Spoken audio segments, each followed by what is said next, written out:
आप किस तरह से देख रहे हैं, क्योंकि शादाब के बारे में एक वो किया जा रहा था कि बड़ा अग्रेसिव कैप्टन है, ठीक है, बड़ा बाबर थोड़ा सा डिफेंसिव है, ये अग्रेसिव है। क्या आपको अग्रेसिव माइंडसेट नज़र आया कहीं पे भी? देखिए, मुझे एग्रेसिव माइंडसेट नज़र नहीं आया। जैसे मैंने आपसे बात की थी, टॉस से ही मुझे समझ आ गई थी उसकी बॉडी लैंग्वेज थोड़ी सी लो थी।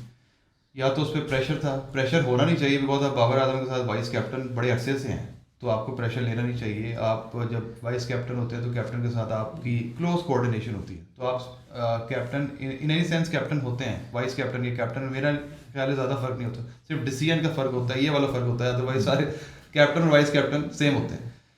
मुझे बड़ा दुख इसलिए हुआ कि उसने पहले तो पिच रीड नहीं की। अगर पिच रीड नहीं हो सकी समहाउ तो उसको पहले, मेरा ख्याल है कि पहले उसको बॉलिंग करनी चाहिए थी, उनको टेस्ट में डालता, उनसे भी फिर 100 सवा 100 से ज़्यादा स्कोर नहीं होना था। और जब आप वही आप हमारे हम जो बात करते हैं कि कैप्टनसी का पता ग्राउंड में चलता है, बॉलिंग चेंजेस पे, फील्डिंग प्लेसमेंट पे। तो बॉलिंग चेंजेस भी मुझे उसकी समझ नहीं आई, बिकॉज एहसान उल्ला का एक ओवर कल ज़ाया हुआ है, तो अगर उसने एहसान उल्ला से बॉलिंग कराई थी सेकंड लास्ट ओवर, जब 2 ओवर में 22 रह जाते हैं ना, तो आप अपने बेहतर बॉलर को लेके आते हैं। बेहतर से मुराद मैं ये नहीं कह रहा कि नसीम शाह से बेहतर है जमान खान तो भी नहीं हुआ है, बट वो डेथ ओवर्स का बेस्ट बॉलर है इस वक्त पाकिस्तान में अवेलेबल, तो आप उसको लेके आते और फिर एहसान उल्ला या नसीम शाह से लास्ट ओवर कराते। तो और ख़ुद बैटिंग करने भी मेरे ख्याल से लेट आया है, उससे पहले आजम खान को भेज दिया है और नीचे बैटिंग करने आया है। तो कुछ डिसीजन उसके हैं जो उसको थोड़ा सा एग्रेसिवली लेने चाहिए थे, खुद आ जाता है 2 डाउन 3 डाउन। मुझे एक चीज़ बताएं कि उसने जमान ने अपने ओवर पूरे कर लिए थे कि उसने भी एक उसका कम था एक?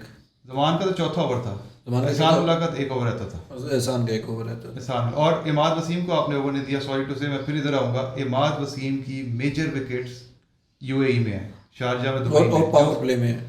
हाँ और है। और दूसरा, उसकी जो ओवरऑल अगर आप स्टैट्स निकालें ना, तो उसकी मेजर विकेट्स ही हैं ही दुबई में, इमाद वसीम की पावर प्ले में ओपनर, ठीक है। पिछले मैच में 4 ओवर में 11 स्कोर दिया उसने, 1-2 आउट भी किए हैं, लेकिन 4 ओवर में 11 स्कोर दिया है। ये पिच डिफरेंट थी, बट स्पिन को सपोर्ट कर रही थी। उस बंदे ने 64 स्कोर भी किया हुआ है।